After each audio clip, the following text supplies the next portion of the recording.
తెలివైన నక్క మరియు ఆకలితో ఉన్న సింహం. ఒకానొక అడవిలో చాణక్య అనే తెలివైన నక్క నివసించేది. అది చాలా తెలివైనది, ఎప్పుడూ తన తెలివితేటలతో సమస్యలను పరిష్కరించేది. అదే అడవిలో కేసరి అనే ఒక పెద్ద సింహం ఉండేది. అది చాలా బలంగా ఉండేది, కాని కొన్నిసార్లు చాలా ఆకలితో ఉండేది. ఒకరోజు కేసరి చాలా ఆకలిగా ఉంది.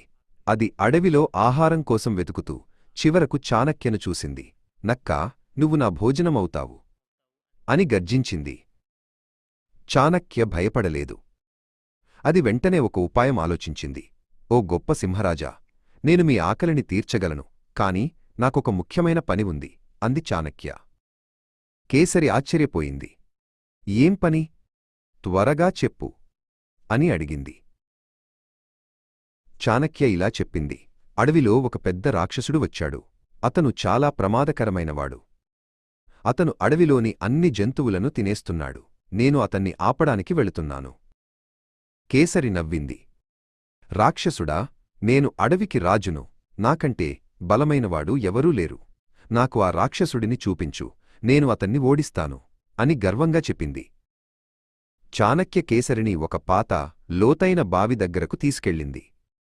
చూడండి సింహరాజా, ఆ రాక్షసుడు ఈ బావిలో దాక్కున్నాడు అంది.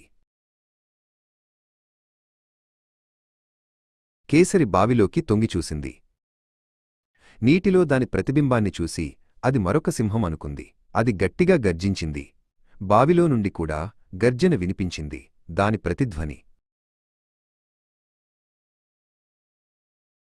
అవును, ఆ రాక్షసుడు నీకంటే బలంగా ఉన్నాడు.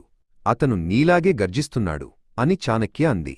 కోపంతో కేసరి ఆ రాక్షసుడిని ఓడించడానికి బావిలోకి దూకింది. కేసరి బావిలో పడిపోయింది. దాని ప్రతిబింబంతో పోరాడటానికి ప్రయత్నించింది, కాని అది బావిలో చిక్కుకుపోయింది. చాణక్య తన తెలివితేటలతో తనను తాను రక్షించుకుంది. ఈ కథ మనకు నేర్పేది ఏమిటంటే, బలం కంటే తెలివితేటలు మరియు జ్ఞానం చాలా గొప్పవి. తెలివైన మనస్సుతో మనం ఏ సమస్యనైనా పరిష్కరించగలం.